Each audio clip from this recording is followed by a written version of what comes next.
તમે અહીંયા પહોંચ્યા, તમારી 108 ને તમારી ટીમ અહીંયા પહોંચી, ત્યારે તમે કયા દ્રશ્ય જોયા હતા? એ દ્રશ્યને અકલ્પનીય મારા સમજો કે મારી લાઈફમાં એવા દ્રશ્ય આપણે મૂવીમાં કે એવામાં જ જોયા હોય, આપણે ખ્યાલ જ ના આવી જાય. કે આગના ગુબાળાને ધુમાડો થઈ રહ્યું હતું, કંઈ જ ખ્યાલ નહીં આવે કે અંદર વ્યક્તિઓ છે કે શું છે. કોઈ વ્યક્તિઓ દેખાઈ નહીં રહ્યા હતા. પછી અંદરથી જે સિક્યુરિટી ગાર્ડ હતા એ હલગેલી હાથમાં દોડતા આવ્યા, એટલે એને પહેલે સળગતા બહાર હા, એમની બોડી આખી સળગી રહી હતી, ડાજેલા હતા. અંદર જે બિલ્ડિંગ્સ છે ત્યાં સિક્યુરિટી ગાર્ડની નોકરી કરતા હશે. અમારી 108 એમ્બ્યુલન્સ પહેલાં સૌથી પહેલાં એમને લઈ ગઈ. પછી જે એક સિંગલ સર્વાઈવર છે વિશ્વાસ, એ અંદર મૂવમેન્ટ કરતાં એ આવ્યા ચાલતા. એટલે એ જે જ્યાં આગ લાગી હતી એ જ જગ્યા પર જવાની પ્રયત્ન કરી રહ્યા હતા કે ત્યાંથી અંદરથી નીકળ્યા.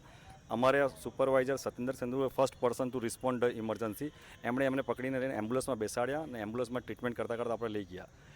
જે અચ્છા, એ વ્યક્તિ કઈ રીતે બહાર નીકળ્યા હતા? એટલે પ્લેનમાંથી ચાલતા એ બહાર આવે એટલે શું થયું, શું હતું એ? એકચ્યુઅલી મેડમ, જ્યારે અમને તો ખ્યાલ જ નહીં, અમે જે 18, 15, 20 પેશન્ટને શિફ્ટ કર્યા હતા, અમને એવું હતું કે અહીંયા જે હોસ્ટેલના હશે કે અહીંયા લોકલ રેસિડેન્ટ્સ હશે એ લોકો હશે.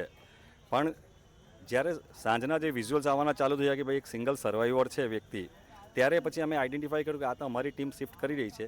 તો એનું નામ અમારી પાસે હતું, પણ અમને ખ્યાલ, અમારી ટીમ કીધું બી કે સર એ એવું કહે છે હિન્દીમાં વર્ડ, ફ્લાઇટમાંથી પડી ગયા કે ફ્લાઇટમાંથી પડી ગયા કે ફ્લાઇટમાંથી કૂદી ગયા, અમને ખ્યાલ ના આવ્યું.